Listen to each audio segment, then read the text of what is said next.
Hi! In front of me is Nokia G50 5G, and today I would like to show you how you can rename this smartphone.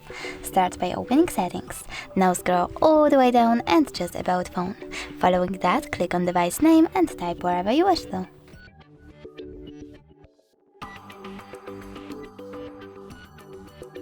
When you're ready, When you're ready, select OK.